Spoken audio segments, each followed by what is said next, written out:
কয়েকদিন পরে দেখবে রাম মন্দির উদ্বোধন হচ্ছে, আমাদের গোটা দেশের বুকে রাম মন্দির উদ্বোধন হচ্ছে। আমরা বলছি কোনো মন্দির নয়, কোনো মসজিদ নয়, কোনো রাম নয়, কোনো রহিম নয়। দীর্ঘদিন ধরে এসএসসি টেট পাস করা হবু শিক্ষকরা আজকে কলকাতা রাজপথে আজকে বসে ধর্ণা দিচ্ছে। মাননীয় মুখ্যমন্ত্রী আজকে নির্বিকার।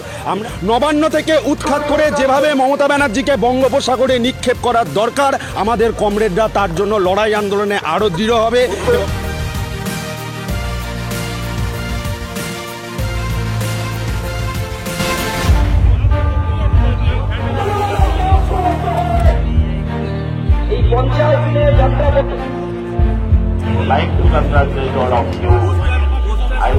প্রথমত আমাদের কথা হচ্ছে যে সমস্ত বেকারের 2011 সালের পালাবদলের পর যে নৈরাজ্য গোটা বাংলা জুড়ে মমতা ব্যানার্জি এবং তার সাথে দুয়ে দুয়ে চার হিসেবে পাল্লা দিচ্ছে কেন্দ্রীয় সরকার বিজেপি।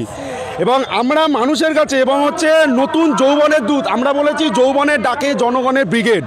এই ব্রিগেড সমাবেশ আপনি দেখবেন 90% হচ্ছে তারুণ্যের ভাগ। সুতরাং মমতা ব্যানার্জি এক সময় বলেছিল যে বামপন্থীদের নাকি দূরবীন লাগে খুঁজতে। তো আমরা মমতা ব্যানার্জির কাছে আমরা এটাই আবেদন রাখবো, তিনি আজকে কোথায়, তিনি দূরবীন নিয়ে আসুক। আর আরেকটা কথা যেটা হচ্ছে 2011 সালের পর থেকে বর্তমানে তৃণমূল সরকার ক্ষমতা আসার পর, বামফ্রন্ট সরকারের পর পালাবদলের পর রাজ্যটাকে এই গত 13 থেকে 14 বছর ধরে রাজ্যটাকে শ্মশানে পরিণত করেছে।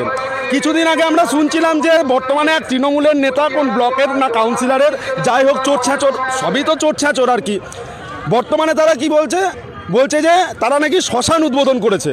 আমরা বলতে চাই তৃণমূল কংগ্রেস শুধু শ্মশান উদ্বোধন করেনি, 2011 সালের পর থেকে গোটা পশ্চিমবঙ্গটাই শ্মশানে পরিণত করেছে। কোথায় গেল 2 লক্ষ বেকারের চাকরি? কেন্দ্রীয় সরকারের কোথায় গেল প্রতিশ্রুতি 2 কোটি বেকারের চাকরি? এরা ধর্মের ভিত্তিতে, কারণ আমরা গোড়া থেকে বলে আসছি যে তৃণমূল কংগ্রেস সেই বিজেপি, আর তৃণমূল কংগ্রেস আর বিজেপি যেটা হচ্ছে মূল পরিচালিত হচ্ছে RSS, রাষ্ট্রীয় স্বয়ংসেবক সংঘ। আমরা একটা কথাই বলতে চাই যে বর্তমানে তৃণমূল কংগ্রেস তার সঙ্গে পাল্লা দিচ্ছে যে বিজেপির সরকার, এরা ধর্মীয় রাজনীতিতে, ধর্মীয় মেরুকরণের ভিত্তিতে ছাত্র যুবদের গোটা বাংলা জুড়ে, গোটা দেশ জুড়ে ছাত্র যুবকে একটা বিভাজনের সৃষ্টি।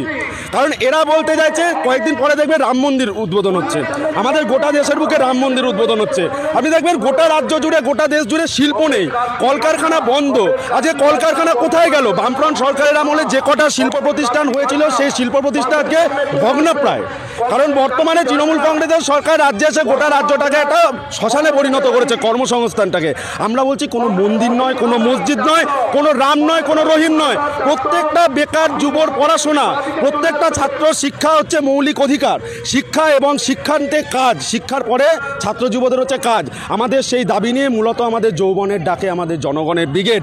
আমরা মনে করি আগামী দিনে এই ব্রিগেড থেকেই আমাদের বার্তা, আমাদের নেত্রী মীনাক্ষী মুখার্জি তিনি বলেছেন যে গোটা বাংলা জুড়ে ছাত্র যুবকে একত্রিত এবং প্রত্যেকটা বেকারের জন্য আরও মমতা ব্যানার্জির কানে যদি আমাদের দাবি না পৌঁছায়, এর থেকে যদি আমাদের বৃহত্তর আন্দোলনে নামতে হয়, সেই আন্দোলনে আমরা সকলে মিলে সমবেত হব।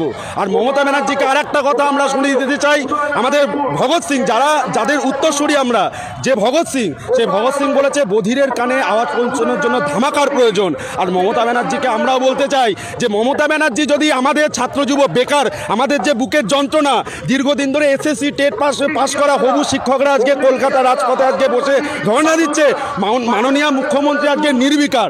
আমরা একটা কথাই মমতা ব্যানার্জিকে বলতে চাই যে আমাদের ছাত্র যুবদের দাবি যদি তিনি না শোনে, নবান্ন থেকে উৎখাত করে যেভাবে মমতা ব্যানার্জিকে বঙ্গোপসাগরে নিক্ষেপ করার দরকার, আমাদের কমরেডরা তার জন্য লড়াই আন্দোলনে আরও দৃঢ় হবে এবং আরও প্রস্তুত হবে। আর আজকে আমাদের দেশে যেখানে বেশিরভাগ মানুষ হচ্ছে